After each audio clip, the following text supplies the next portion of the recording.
Hello, and welcome to the next episode of Four Dudes talking about U.S. history. Today is Season 2, Episode 3, and we will be talking about Herbert Hoover's response to the Depression. So, as we all know, if you guys listen to the previous episodes, there was a lot of struggles at this time. But President Hoover promoted recovery. He thought the nation would be on an incline, which kind of happened. So, he declared that business in America would be very upward and on the upward trend.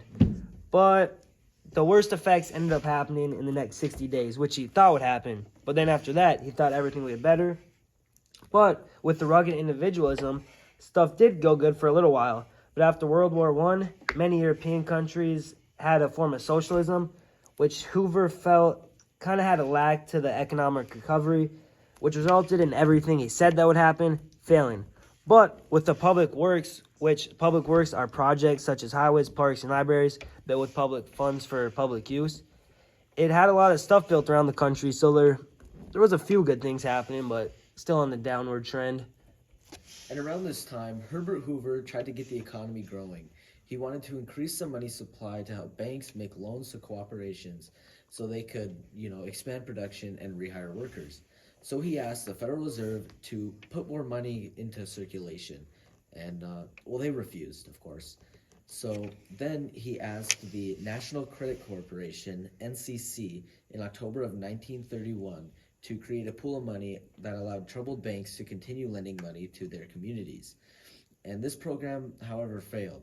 So in 1932, Hoover requested Congress to set a Reconstruction Finance Corporation to make loans to businesses. And in the early 1932, the RFC had lent about $238 million to banks, railroads, and building and loan associations. Did the RFC also fail to increase its lending sufficiency?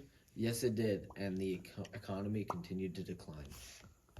So also what happened back then, in the cities, there was a lot of hunger marches, and people were looting grocery stores left and right. It started in January 1931 when 500 people looted a grocery store in Oklahoma City. Wow. These were called smash and grabs. They'd smash the windows, they'd grab groceries, and leave. This also started a trend which happened in Minneapolis. And then this also happened in Washington, D.C. People would grab things such as meat, produce, and canned goods. And get this, 1,200 hunger marches happened. You don't say. These people would also say things like, feed the hungry, tax the rich. Oh, dang, so it was kind of like a couple years ago in 2020 when all the riots were going on in Minneapolis? Yeah. Yeah. And everyone was, looting stores? Mm-hmm. That's And interesting.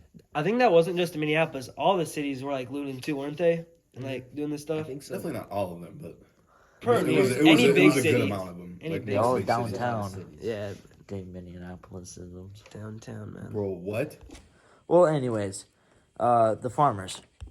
Well, anyways, you guys want to know about the farmer protests? Yeah. Back in the day, after World War I, the farmers, they really couldn't pay for their mortgages, their debts, their bills, because after the war ended, all the crop prices went straight down. And since they went straight down, the farmers were making no more money. And they had all these mortgages and debts they had to pay off, and they just couldn't. So what they resorted to doing was they ended up just burning their crops to lower or try and raise the prices and lower the demand or lower the stock. And they would drain milk in ditches to try and do the same thing with milk, which led to almost 1 million farms being foreclosed during this time. Tying in with all these angry protesters come the bonus marchers. So if you don't know, the bonus marchers were a bunch of World War I veterans that were protesting for this bill to be passed. And this bill was, after World War I, it was supposed to be, $1,000 bonus for all the veterans that fought in the war and came back. And in 1929, Texas Congressman Wright Patman, he introduced a bill that would say, basically, they'll get this money early. And so what they did is they gathered a couple hundred of them from Oregon, and they started marching all the way over to Washington, D.C. to get this bill passed. And along the way, they stopped in Hoovervilles, picked up more veterans, and they made it all the way over to Washington, D.C. But when they got to Washington, D.C., the congressman and President Hoover just didn't talk to them. So they essentially went there completely for nothing because the bill was not passed. So they all had to make their whole way back. So what happened to all these veterans? So not all of them left. Not all of them went back to Oregon or wherever they were from.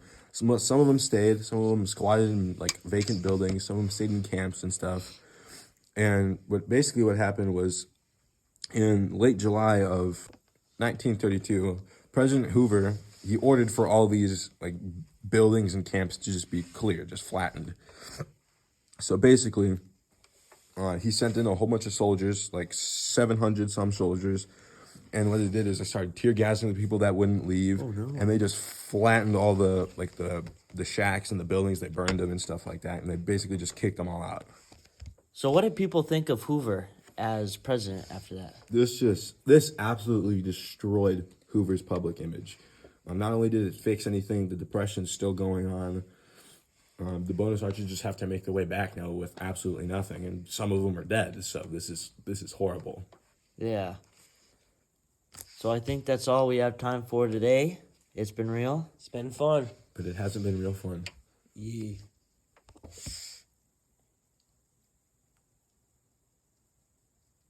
So who's going? Hello and welcome back to Four Dudes Talk About U.S. History, Season 3, Episode 3, the final. Today we're going to be talking about the New Deal Coalition. And first, we're going to be talking about Roosevelt's second term and the election of 1936. In 1936, millions of voters owed their jobs, mortgages, and the bank accounts to the New Deal. Many African Americans who had readily voted Republicans since the Reconstruction switched their alliances to the Democratic Party. And they all kind of owed it to Eleanor Roosevelt, Theodore Roosevelt's wife. And as well, in 1936, the Republican nominated Kansas Governor Alfred Landon as their presidential challenger. He wanted to free the spirit of American enterprise, but he just couldn't convince the voters to do so. So Roosevelt won that election by 60% of the popular vote. Holy crap. Dang, Daniel. Also, what was happening around this time was the court packing plan. So, the New Deal was popular, as we all know, but the Supreme Court didn't really think they liked it. So, in January 1936, they declared the AAA, the Agriculture Adjustment Act, and they said it was unconstitutional. There's many cases pending on the Social Security and the Wagner Act, which meant the court might strike down all the other New Deals. Roosevelt was very, very mad. So, after his re-election, what he did is he tried to change the court's, like political balance. He sent Congress a bill, and this bill would increase the number of justices and allow the president to appoint an additional justice.